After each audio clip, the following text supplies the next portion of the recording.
The story of Godzilla, the movie franchise, begins just as the first film did, with a fishing boat in the middle of the Pacific. In March 1954, the Japanese boat Daigo Fukurumaru was caught in the fallout of the United States Castle Bravo test. Castle Bravo was the most powerful nuclear device ever detonated by the United States, about 1,000 times more powerful than the atomic bombs dropped on Hiroshima and Nagasaki in 1945. All 23 crew members were diagnosed with acute radiation syndrome, and one died soon after. Contaminated fish entered the country's food supply, exposing untold numbers of Japanese to residual nuclear fallout. It seemed Japan could not escape America's atomic radiation. Working for Toho Company Ltd., the same studio responsible for Kurosawa's samurai classics, producer Tomoyuki Tanaka and director Ishiro Honda were inspired by 1952's re-release of King Kong and 1953's The Beast from 20,000 Fathoms, both major hits, to create a monster that reflected these atomic fears.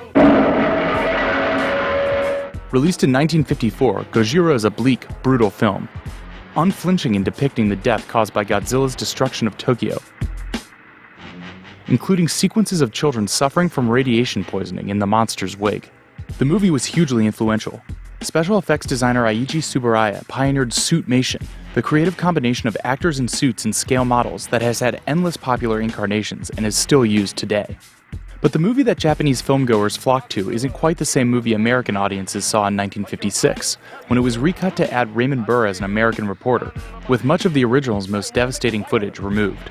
Even in Japan, the dark vision of the original Godzilla became a victim of commercial forces. The movie was a huge hit, spawning its first sequel just 6 months later. The subsequent films became progressively more lighthearted, reflecting Toho's wish to court younger audiences, and also, perhaps, the increasing stability and security of Japanese life. Featuring a friendlier Godzilla, at times a playful anti-hero or even a good guy, the films of the Showa period series introduced King Ghidorah, Mothra, and Rodan, incorporating stylized and humorous battles based on the popularity of US-style entertainment wrestling. These films pushed Godzilla deep into camp, an image the franchise has never fully shed.